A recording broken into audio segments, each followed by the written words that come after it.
DJ Swift on the truth. Hey, that ain't Mike could do it better. I ain't tripping off all that shit. What's going on? What's going on, bro? How you doing today? Yo, I'm chilling. We always chilling. Chilling. I feel you, man. It's a nice crib you got here, man. Appreciate it. You know, working hard to get stuff. Yeah. So, what made you really start doing music? Man, when I was in middle school and stuff, bullied a lot through like 6th, 7th, 8th, 9th grade, all that. And the only way that I could find out how to put my words down was either on paper or spit in a verse. And we used to break in the school basement and we would always like freestyle battle each other down there. So that's really how it, you know, took off, started. Cool. So your name, you go by Play the Game, right? Yeah. What do you get? What inspired that? So back to what I said on the breaking in the basement and stuff.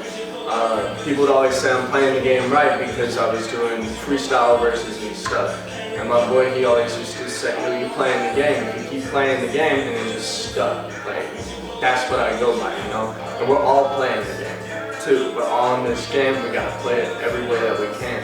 You know, clean, dirty, it don't matter as long as you're playing. Cool. So where are you from? I was originally born in Cincinnati. I moved down here in '99. Been here ever since in Atlanta, Georgia. Lived up in Gwinnett County for a bit. Now I'm back in my city, you know. I feel it. So, you know, coming up as an up-and-coming artist in Atlanta, Yeah. and you being a Caucasian male, Yeah. do you feel like it's harder for you? You know, nowadays the rap game, I believe, don't really see color. You know, if you can spit a bar, you can spit a bar. It don't really matter what you look like or who you are. Like a 6ix9ine, for example. He has rainbow hair and rainbow grills and stuff. But like 5-10 years ago, that would have never passed. That wouldn't have been allowed. But now he's top selling charts, trolling everybody in his path. Me personally, I'm not a big fan of 6ix9ine, but he's just an example for me as a white rapper. To kind of look at and be like, yo, you know, like, anything's possible in this game. Cool. So, who are some artists that's on right now that people compare you to? Geez, that's a tough one, you know. I've heard the new Eminem off his Kamikaze album. Him and I, we do have similar flows and stuff. G-Eazy. A bunch of other people that aren't really on, you know what I'm saying? Uncomparable is what I am, because I'm original. Cool. So you have a lot of different type of originality, your own type of style? Yeah, 100%. So, what type of style would you, tell me about yourself as an artist, what type of style could you put yourself in? Pretty much anything I can do, anything from trap to old school, R&B, sing, rock. I prefer rap though, because that's what I was brought up on the music scene.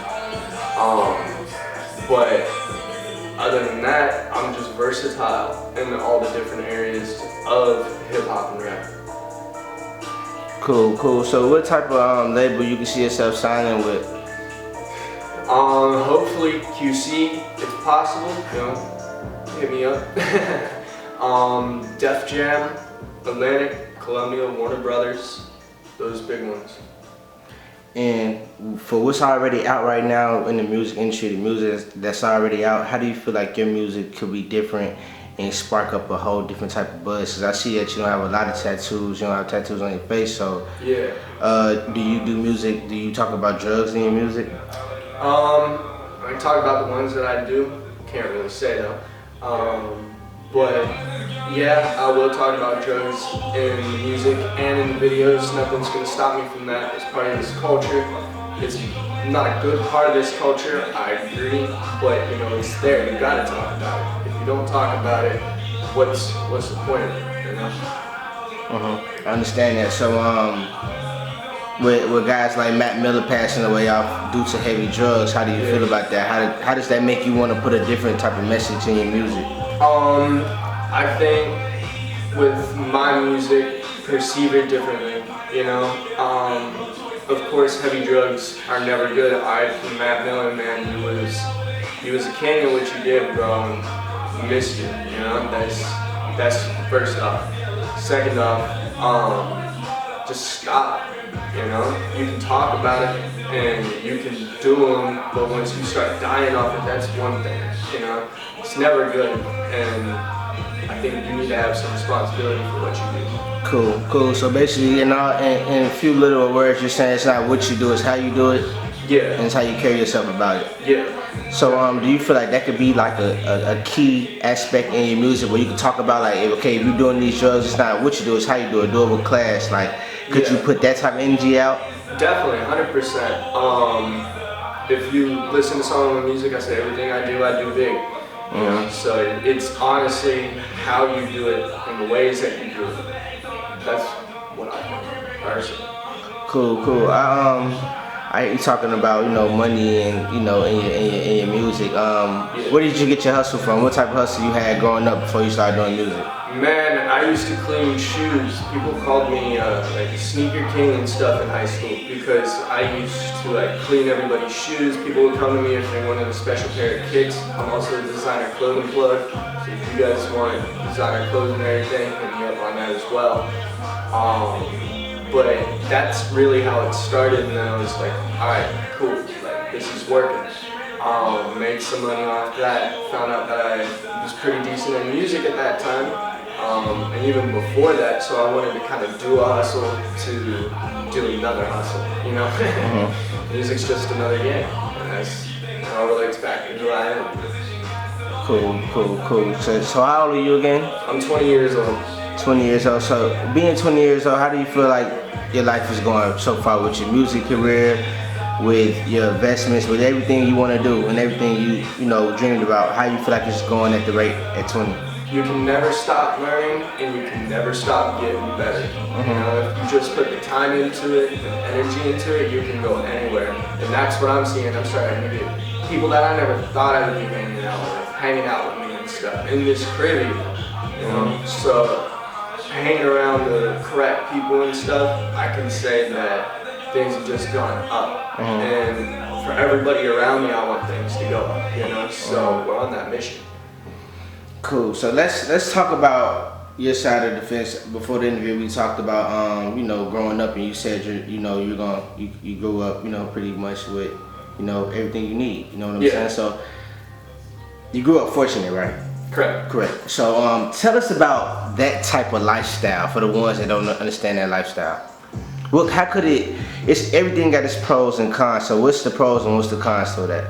The pros are, me personally, I'm an only child. I have no brothers, no sisters, nothing like that.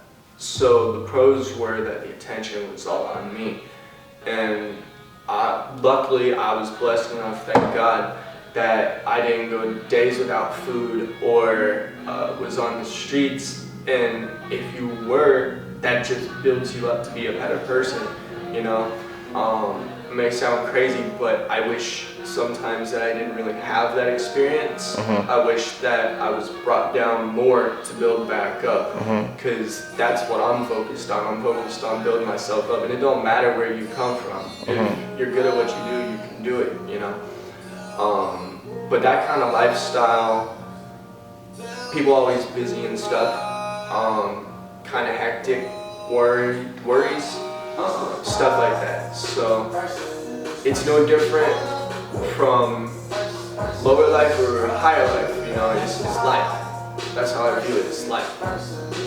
Cool. So now you're just focusing on building yourself up as a man, 20 years old, right? Yeah. So what type of steps you're doing beyond music to help you get to that point? I'm going to school, privacy, I don't want to say where, but I am going to school for music, and I do plan on finishing. I will finish, and I'm going to hopefully open up a studio, start my own label, keep it independent. Cool. So it's funny you said keep it independent, you know what I'm saying? We have an artist, from Atlanta, go by the name of Russ, and he's worth $15 million, and he kept the independent route. So is that like a motivation to you, seeing somebody from the same city you from, with the same, probably came from the same thing you came from, but made it a way for us to stay independent? What kind of influence this Russ is to you?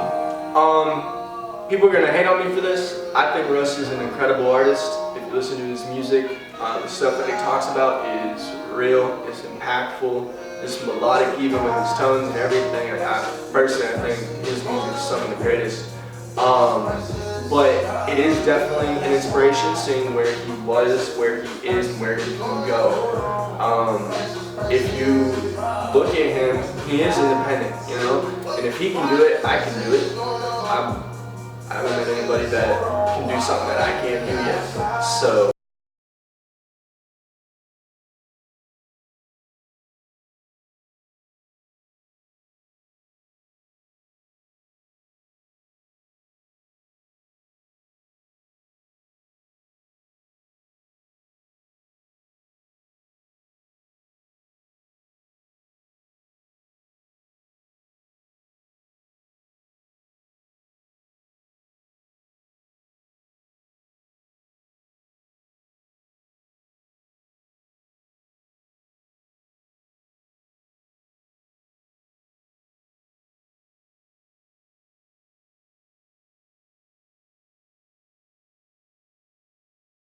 Cool. So, growing up in, you know, the North Side, Gwinnett, what type of influence was the Migos to you? Man, I remember when the Migos were first starting, you know.